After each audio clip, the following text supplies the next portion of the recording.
Le train ne progressait pas. Il fendait l'espace. À cette vitesse, les arbres n'étaient plus des arbres, mais de brèves opinions végétales. Je dépliai la petite table bureau, ouvris mon carnet, ajustai mes lunettes et sortis mes crayons. Il est prudent de consigner toute impression tant qu'elle est vive. Vous écrivez tout ? Non, seulement ce qui risque de devenir important. Et comment les savez-vous ? Je ne le sais pas. C'est pourquoi j'écris beaucoup. Méthode prudente. Méthode encombrante. La prudence a souvent le poids du papier. Elle observait le paysage, le menton légèrement incliné vers la vitre. La lumière claire du printemps anglais soulignait son regard. Sans réellement décider de le faire, je traçais l'esquisse d'un œil, précis, attentif, très clair. Darf ich fragen, was Sie da zeichnen, Herr... Pardon ? Puis-je savoir ce que vous dessinez, monsieur ? Je prends des notes, Des notes ? des observations mécaniques, Mécaniques ? principalement. Principalement ? Et parfois, des observations plus circonstancielles. Je crains d'être l'objet de ces circonstances. Sujet serait plus exact.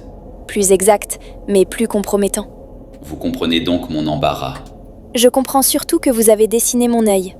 Une étude partielle, Très partielle.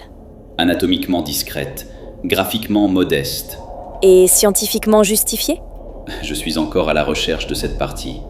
Vous avez de la précision C'est mon unique défense. et une certaine imprudence.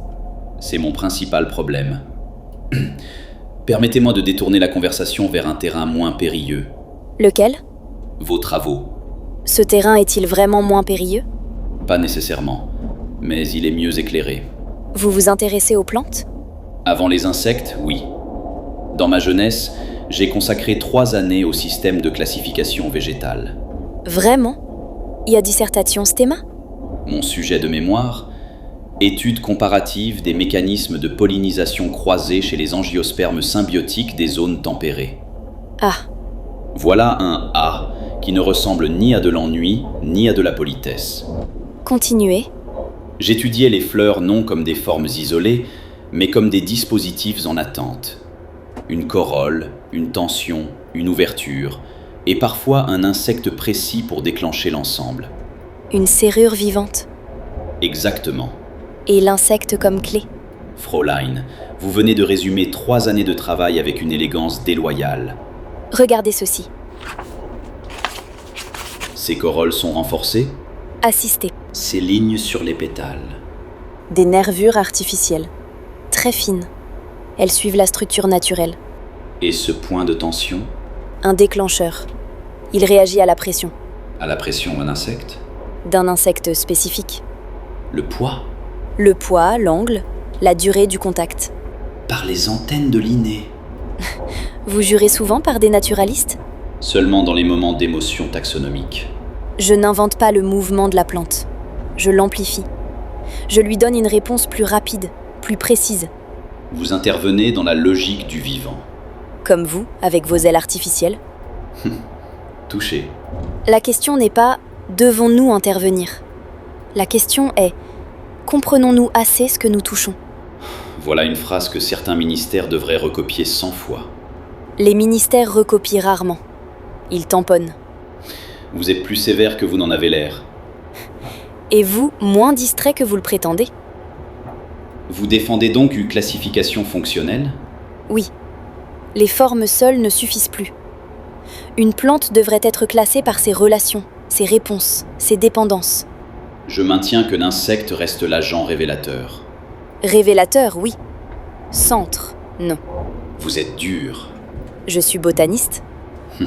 Ceci explique peut-être cela. Une fleur n'attend pas seulement l'insecte. Elle compose avec la lumière, l'humidité, la saison, la fatigue de ses tissus.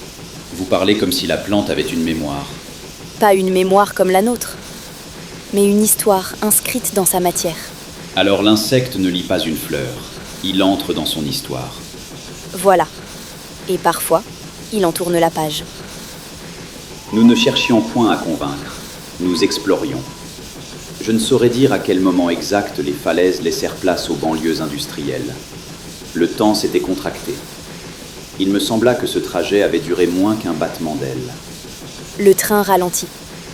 Je crains que Londres n'ait l'indélicatesse d'arriver au milieu d'une idée. Les villes font souvent cela. Je ne leur pardonne pas. Nous reprendrons. Vous en êtes certaine ? Docteur Brassfins, vous avez commencé par dessiner mon œil. Puis vous avez défendu les insectes comme une nation opprimée.